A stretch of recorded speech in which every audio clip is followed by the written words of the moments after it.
So for those of you who saw my previous video, you'll know that in Unreal Engine version 5.5, we're getting a reverb node inside MetaSounds. So in today's video, we're going to be taking a deep dive into that reverb node, looking at how it functions, and then we'll take a look at a couple examples as to how you can use it. So with that being said, let's get started. Now, before we dive in and actually start taking a look at the reverb node, let's take a second to talk about what reverb is. Now, obviously you can't see sound waves, but we can actually use a water simulation to kind of show how this works. So let's say that this pool is our room, and where my mouse clicks is where our sound source is happening. And so reverb, which is short for reverberation, is basically how that sound is going to, once it propagates out, bounce off of the surfaces within that room. So for example, if our sound source was directly here in the middle, you can see that it propagates out and it bounces on the walls and then kind of moves around the room. And if we were to do this in, say, over here in the corner, you'll see that it actually bounces around that room completely differently than if we were having that sound source come from the middle of the room. And so let's go ahead and we'll bring our ball up here to the surface real quick. And let's just say that this is our listener. And wait for the water to kind of calm down here for a second. And so if our sound source is up here in the top corner, you're going to see that these first waves, which is the source waves, are going to reach our listener first. And all of these waves that then bounce around the walls are going to come to our listener just slightly later. Now with water is obviously a lot more caustic and moves slower. So when it comes to audio, we're talking about milliseconds here, or even microseconds. And so our brains are actually capable of decoding that timing information and that difference between the source signal and these reflections that are coming off the wall. And so as our brains decode this, we can actually get a sense of this space, and it's all because of how that sound reaches our ears at different points, from different directions and different times. And so that's what reverb is. It gives us a sense of space in how the audio bounces around that room. Okay, so now let's start taking a look at the actual reverb node here. And this is just a little setup that I have for testing. And we're going to be using just a simple camera click sound. And I've got that set up on a repeater just in case we need it. But let's start going through this. So on our reverb, the first thing that we have is a bypass.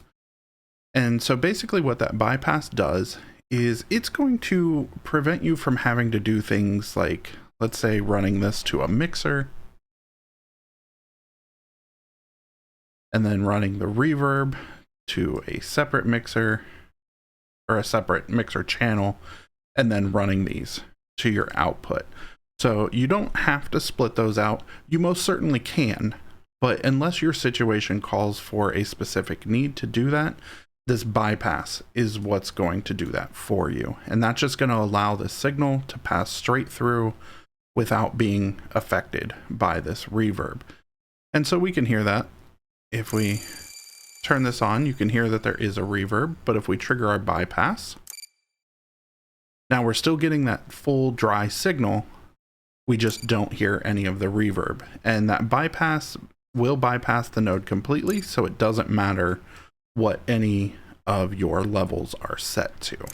Next, after our bypass, is our audio in, left and right. You know, those you guys are used to seeing on pretty much a lot of other audio nodes, so I'm not going to be diving into that. That's just where your audio signal is being connected. So now let's move down to our dry level. And so I'm going to go ahead and hit play on this. and you're not going to hear anything right now because we're not in bypass mode. So it is expecting this signal to be processed by whatever these values are. And right now our dry level is at 0. The dry level is how much of our original source is going to be processed or heard on the output of this node. So now that I've turned it up to 1, you're going to hear exactly as it's coming out of our wave player. And we can kind of adjust this, and that's going to be kind of like our gain knob. So if I turn this down to 0.36, it's coming out of our wave player as a value of 1, which is the full volume, and it's coming out of our reverb at this attenuated 0.36 volume. And so we can use that to mix in the amount of source signal in the output. And I'm sure then you could probably guess what the wet level is. So if the dry level is how much of our original source is being output, the wet signal is going to be then how much of our processed signal is going to be added to that. I'm going to go ahead and hit play here. And if we bring this wet level up, so now you can hear that that sound is being reverberated, and this level is going to control how much of that reverbed sound you're hearing. And again, this is a 0 to 1. And so if we have these both to 1, you're going to hear 100% of the dry signal mixed with 100% of the processed signal. The next input that we have is our delay. And what this delay does is it is the separation between when the source is heard versus when the processed signal is heard. So right now we have this set to 0. So if I hit play, you're going to hear the source and immediately hear that wet signal. However, if I take this and I move it all the way up to 2000, which in milliseconds will be 2 seconds, if I hit play on this, you're going to hear this source signal, and then a full 2 seconds later, you're going to hear that processed signal.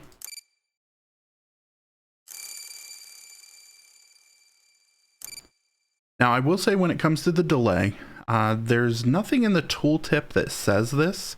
The tooltip just says pre-delay before late reflections. However, in my testing, I have found that currently 2000 does kind of seem to be the max. So for example, if I take this and we'll just make it 15,000, which should technically be 15 seconds. But if we hit play, you'll see that that still happens right around 2 seconds. And so even though it's not documented anywhere, 2 seconds or 2000 milliseconds does kind of seem to be the cap. Now, this is in 5.5 preview, so I don't know if that is going to change when the full release comes out, or if they're just going to keep it at a 2 second maximum. That is something we'll just have to wait and see. Now, the next input that we have is gain, and the tooltip says it's the initial attenuation of audio after it leaves the pre-delay. And basically what that means in a normal reverb plugin is you have your source coming in, and this is basically additional gain applied to the sound that's going into the reverb to be processed. Now, I don't know if I've done something incorrectly, but currently in 5.5 preview, this input does not seem to work, or I've done something wrong that I'm not able to get it to work. And so, for example, if we have our reverberated signal, and then we turn this gain value up, it is in decibels, so technically this should be sending a 10 decibel higher signal into the reverb. However, it doesn't appear to be doing anything. And I've even tested this with turning this all the way up to 100. And so this should be insanely loud and clipping and very distorted. However, I don't hear any difference. Now, if you know what's going on with this, please let me know in the comments, because I would like to understand this much better. I understand in theory how it should work, but it does not seem to be operating according to how I feel it should be. Next up on our list is bandwidth. Now, bandwidth, according to the tooltip, is the frequency bandwidth of audio going into input diffusers. And it also lets us know that 0.999 is full bandwidth. And since we don't have a frequency that we can select, this bandwidth input is actually going to act like a low pass filter. So with 0, we're only sending lows through, and then as we increase this, it's going to be allowing more of the higher and higher frequencies through. And so to show you this, I'm actually going to disconnect our camera click here, because the camera click itself is pretty much just in the 1 to 10,000 range. And so I'm going to bring in some white noise just so you can kind of get a better audio example of what this is going to do. So I'm going to turn our bandwidth all the way down, and because it is white noise, just a heads up, it will be a little noisy, but as I bring this value up, listen and you'll be able to hear more of those higher frequencies getting added. Now, because it is noise, we're not going to hear that reverb effect, but you will be able to hear the frequency effect of that bandwidth.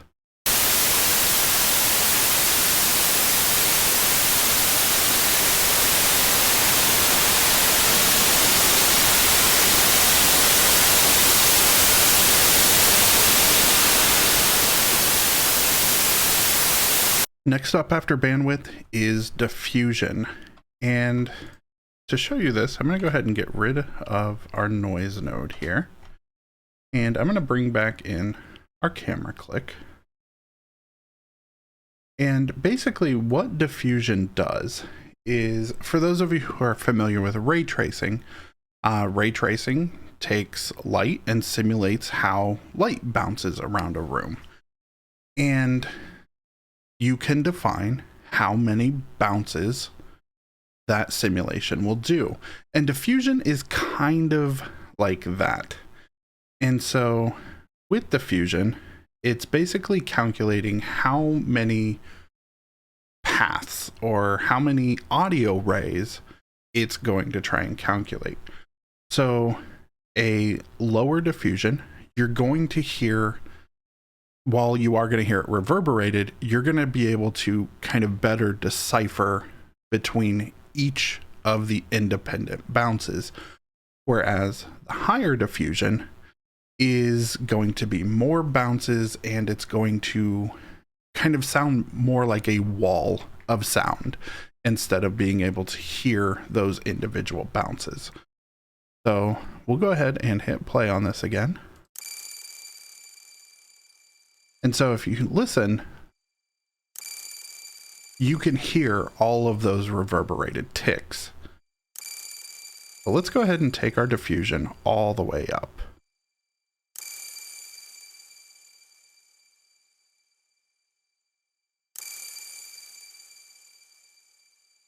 And so you can still hear some of the individual ticks, but now it sounds a lot smoother. It sounds like there's a lot more bounces happening in kind of an area of sound. Next up, we have dampening. And to showcase this, I'm going to switch this from our button click to our default first-person template weapon sound. And dampening, which can get confused with decay, dampening refers specifically to how the high-end frequencies are absorbed. And so if we kind of mouse over this, the tooltip does tell us that. It says the amount of high frequency dampening in plate feedback paths. And So the reason that I switched this over to the first person weapon is because, again, that camera click does just kind of have high frequencies, whereas this first person weapon is a more full-bodied sound, for lack of a better term. So with dampening turned all the way down, basically that means that the low frequencies and the high frequencies are going to both decay at the same rate.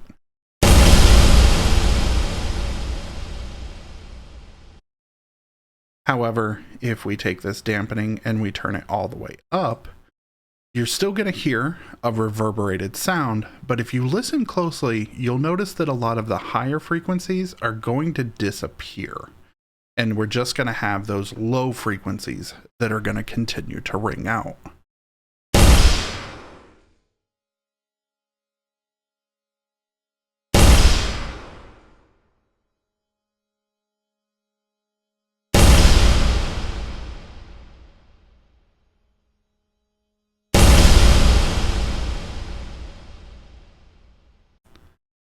And so depending on the device that you're listening to, or more specifically, the speakers on the device that you're listening to, if they're able to kind of reproduce those higher frequencies, you're definitely going to hear that with the dampening turned down, there's a lot more high frequencies present longer. And as we turn that up, you would have heard that those higher frequencies then decay a lot faster. And now that's going to allow us to segue perfectly into our decay. So I'm going to turn our dampening all the way down. And while dampening was specific to high frequencies, decay is the overall time that reverb is going to hang out. A lower value is going to produce a longer reverb, whereas a higher value is going to kind of cut that off a lot sooner. And decay can also be seen in a lot of reverb plugins as what we call feedback. And so, for example, with this low, you're going to hear that reverb tail hang out a lot longer.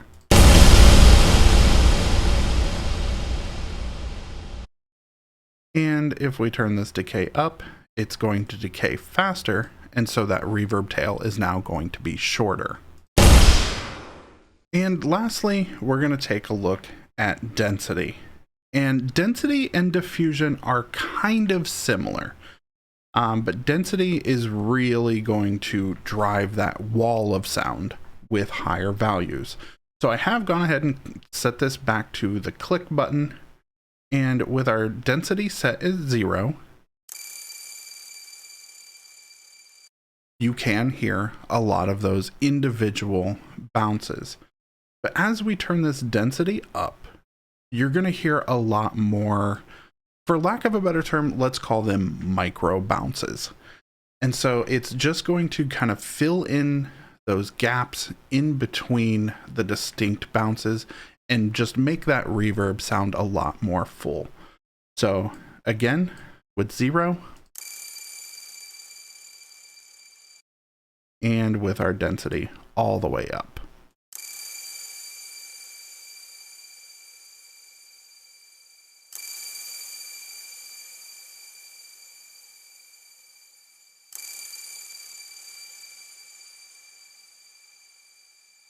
Now let's take a look at a couple examples of how you can use this in your project. Now, up until this point, the only real way to apply reverb to an audio source would be to either create a reverb setting or a convolution reverb using IRs, and then putting them inside either an audio volume or an audio gameplay volume. And so this allows us now to have reverb on a piece of audio without having to do that. And one of the problems with those reverb plugins is they're not necessarily dynamic. Now you can have different reverb settings, like say I had 4 different rooms, I could have a reverb setting per room, but once I'm in that room, that is the reverb that I have. It's not dynamic based on where I am in that room. And as we saw with the water simulation, depending on where that audio source is, it is going to bounce around that room differently. And with the audio volumes, that sound will bounce around the room exactly the same way, regardless of where it is in the room. So it's not really dynamic. Now, you could, of course, use something like the Microsoft Project Acoustics, which does create dynamic reverb around your space. However, that is very, very resource intensive, and it takes a while to render that reverb out. Now, out of the box, the reverb node that we have inside MetaSounds is not dynamic. However, we can actually use some of the interfaces and help it be more dynamic. So I'm just using the same reverb MetaSound that I created that I was going through this list with you guys, except instead of using a wet value here, I'm actually going to be driving this based on the distance to the audio source. And so if we're at 0, which means right up against it, then there's not going to be any wet signal. And the further we get away, the more reverb there will be. And you can certainly do this with other values as well, but just to kind of give you an example, I'm just going to be using this wet signal. And so I just have a little blueprint here with a sphere so that I know where it is, and it's playing that MetaSound on loop.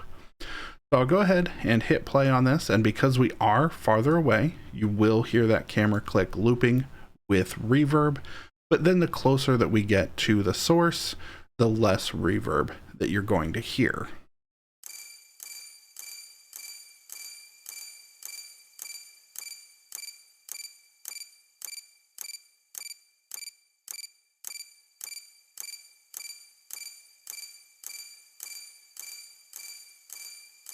Now, obviously, this isn't true to life. You know, it's not going to, we're only changing that wet value based on distance to the source. We're not changing it based on our location around here. And so the trouble with reverb, and if I had to guess, one of the reasons why it took us so long to get this reverb is that reverb in video games is just difficult. That's all there is to it. It is very difficult to simulate proper real life reverb inside of the engine. The Project Acoustics from Microsoft does an absolutely amazing job at it. However, as I mentioned, it is very resource intensive. And so setting this up, we are still simulating reverb. It is not truly dynamic, but we are able to use, like I said, these distance values to kind of help facilitate that simulation. We also don't need to use distance. We can use trigger boxes. So for example, I have this hallway and it's just a blueprint, but I do have a trigger box in here. And if we look at the crude blueprint graph that I made for it, basically when it overlaps that trigger box, it's going to make sure that it is the ball that we created that has that sound. And if it is, it's going to then automatically change that wet level. And so then on end overlap, we're going to set it back to 0. So you can hear that that sound is playing. And as soon as we send the ball into that hallway,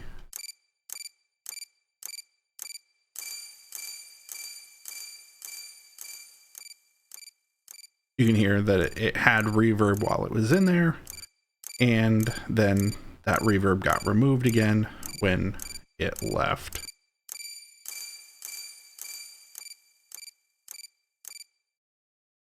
And now I set it up so that it didn't adjust it if the listener, was in the hallway, but you certainly can if you end up doing something like this. I just wanted to kind of give you a different example of using blueprints to turn that on and off. And for this final example, I am using audio volumes, but I'm not using audio volumes in the same sense that we typically do with reverbs. Instead, I do have footsteps on my player. And if we look at this footstep, what I'm doing is I am sending it to my out, but I'm also sending it to 3 different audio buses. And basically what I'm doing with each of these audio volumes, if I pull my details panel over here, I have a MetaSound set up that is just taking a look at that audio bus and then passing that through a reverb that I have predefined values put into. And so we'll move this back out of the way and I'll hit play. And if I walk around out here, it's not going through any of the audio buses. So we just have dry, unreverberated footsteps. Now, if we walk into this smaller area, now I do have kind of a small, tight reverb. And so we'll walk back out here. Now we're back to those dry footsteps. And then we'll walk into the second area and run it through a different audio bus with different reverb settings.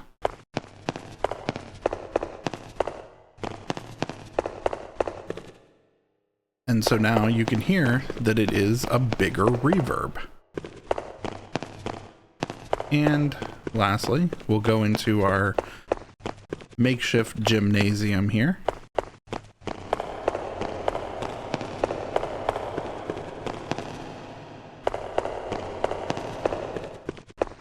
And we're back to our normal footsteps. And so if we look at that audio volume, I'm not using any reverbs. All I'm using is that MetaSound that has a bus attached to it. All right, guys, so that is going to wrap things up for this video. I really hope that you guys are as excited for this reverb node as I am. If you'd like to see more or you like what you saw here, don't forget to hit that subscribe button along with the notification bell so you never miss out on any future content. And if you'd like to be a part of the Sound Effects Guy Discord server, you will find a link in the description below. Until next time.